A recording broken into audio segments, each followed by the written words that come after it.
Friendship isn't a lifetime warranty. It's not guaranteed by years, shared memories, or childhood promises. It's not something people owe you because you've been loyal, available, or generous. That's the illusion we were sold, that if we're good friends, others will naturally return the favor. But reality doesn't work like that. Real friendship is a living, breathing relationship. And like anything alive, it needs to be chosen, nurtured, and respected on a daily basis. People evolve, seasons shift, needs change. So assuming someone will always choose you the same way they once did, that's not faith, that's denial. We often confuse consistency with obligation. Just because someone used to be there doesn't mean they still want to be, or that they're capable of being. That doesn't make them cruel. It makes them human. Life people in different directions, and sometimes their silence isn't about you. It's about their own capacity with ourselves. But when you keep believing they owe you their time, presence, or loyalty just because of the past, you trap yourself in a cycle of resentment and disappointment. Friendship is not a debt someone has to repay. It's a voluntary offering of energy, time, and emotional presence. When someone continues to choose you, not out of guilt, not out of habit, but from alignment and care, that's sacred. But when they stop choosing you, the most respectful thing you can do is stop expecting it. Don't beg to be kept. Don't guilt trip people into staying, because the love that's real, it doesn't have to be chased. Release the expectation that friendship is owed just because you've been there. Instead, start watching who wants to be there without being reminded, convinced, or coerced. That's your clarity. That's where real connection lives. One of the most painful truths in adulthood is this: people are not their potential. They are their patterns. And if you keep rewriting their behavior with your hopes, you'll stay trapped in relationships that are more fantasy than fact. We often fall in love with partners, even family members, not with who they are, but with the version of them we wish they would become. We see glimpses of kindness, flashes of depth, small moments of presence, and we hold onto those like promises. But glimpses are not consistency, and hope is not a relationship strategy with the person who never shows up for you, who forgets your boundaries, who only calls when they need something.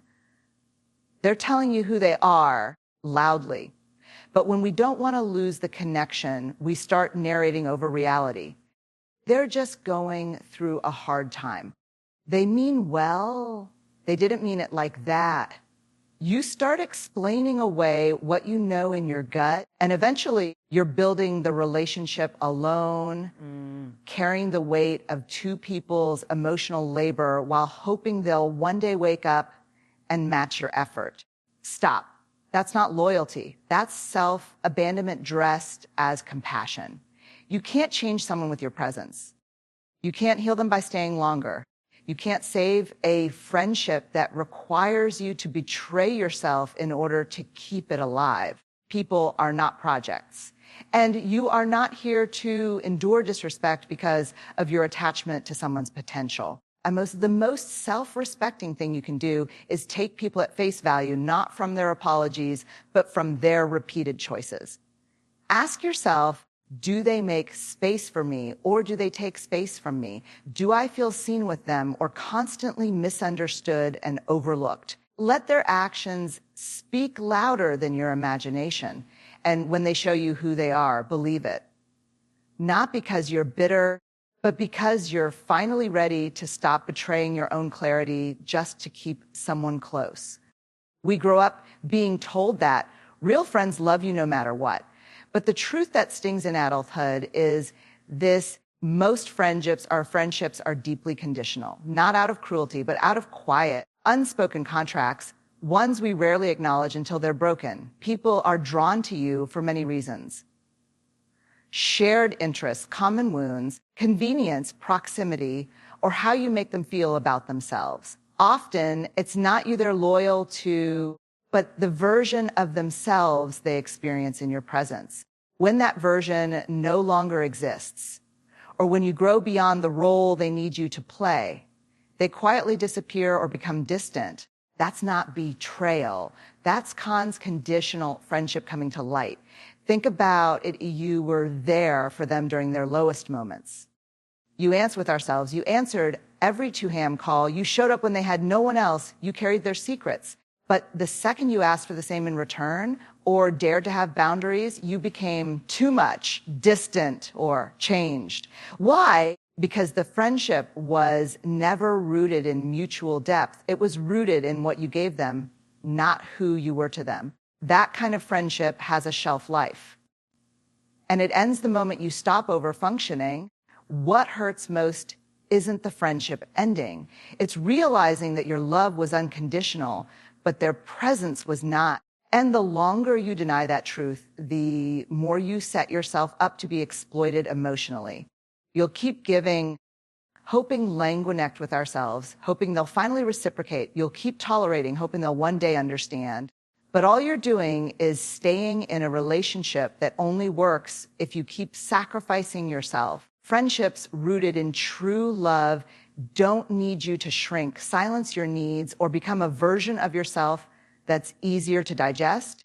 Conditional friendships do. They thrive on imbalance. They rely on your guilt to stay alive. And they punish you when you try to shift the dynamic. Stop pretending those friendships are solid just because they've lasted a long time. Longevity doesn't equal loyalty.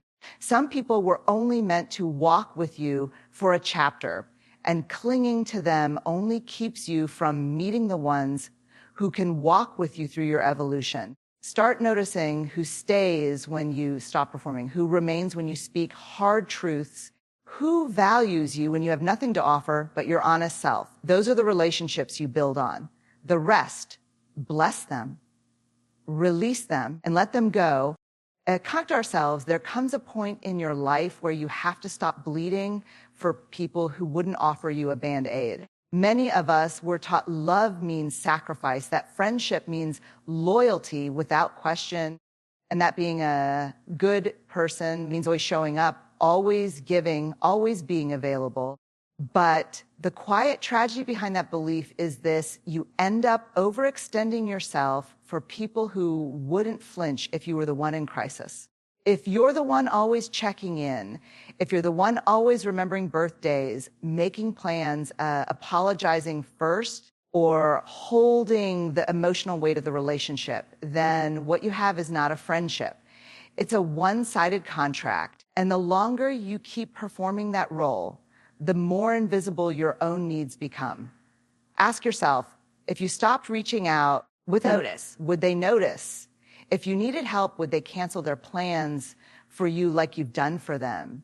If you were hurting in silence with ourselves, would they sense it, or would your silence just make their lives quieter? Overextending yourself often comes from a place of survival, wanting to be needed, wanting to be safe, wanting to feel loved.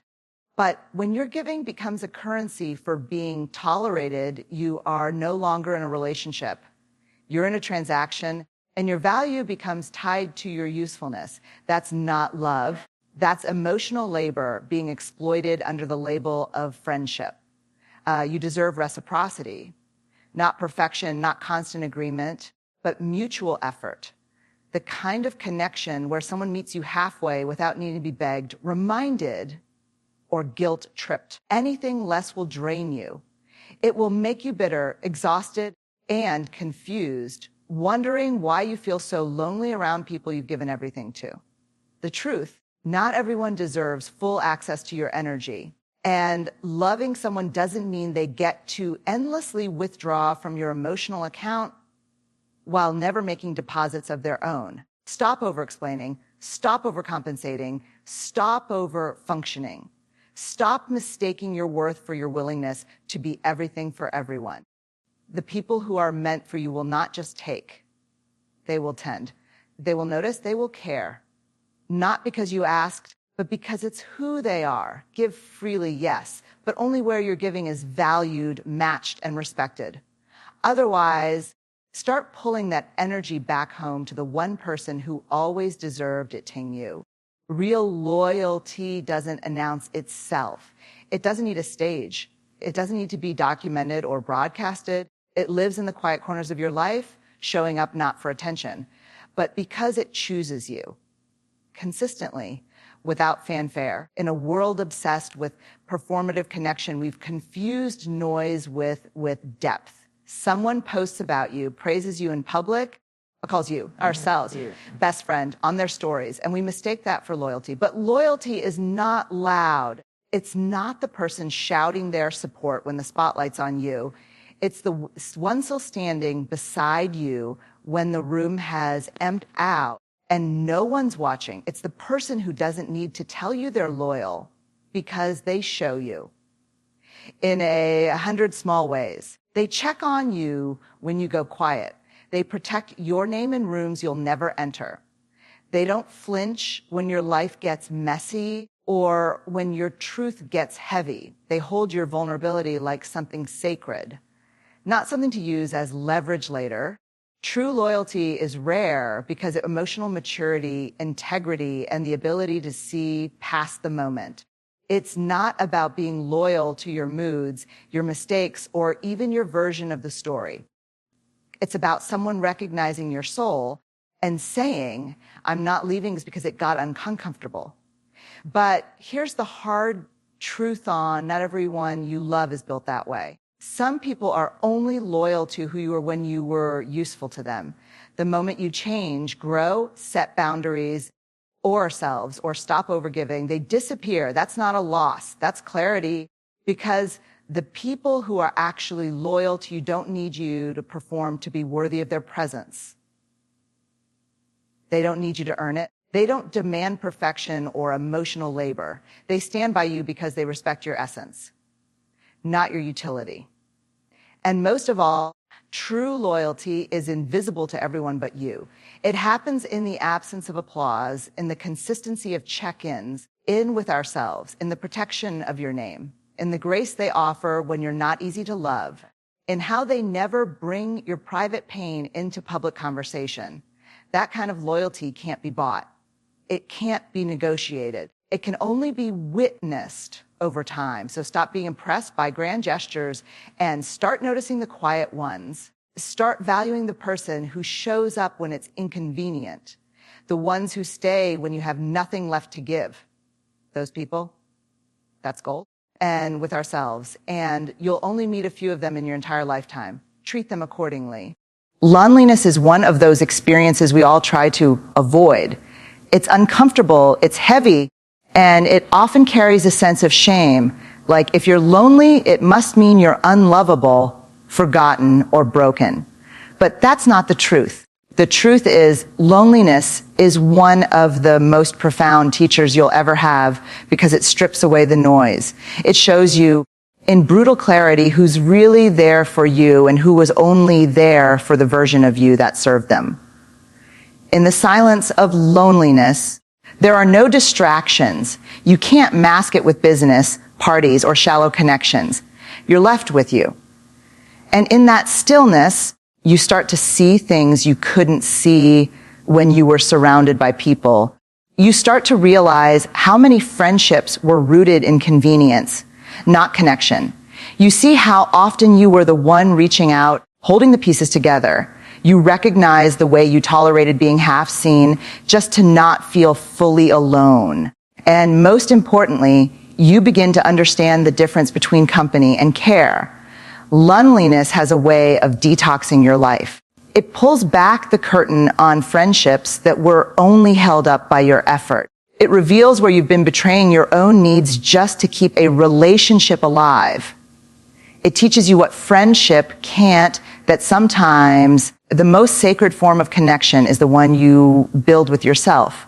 Because when you're truly alone, and I mean those long nights, that hollow ache, that craving to be seen, and you meet yourself there with honesty, grace, and presence, something shifts. You stop begging to be chosen. You stop shrinking to be kept. You stop overgiving just to feel worthy. You start understanding your own rhythm, your own emotional language. You begin to become the friend to yourself that you always searched for in others. That's what loneliness teaches you: self-trust, emotional independence, and discernment. It teaches you to stop confusing attention with love. It teaches you that not everyone deserves access to your heart, even if you care about them. And it teaches you that being alone isn't the worst thing. It's often the beginning of coming home to yourself. Because once you learn to sit in your own presence without fear, you stop settling for relationships that require you to abandon yourself just to belong. So don't run from loneliness.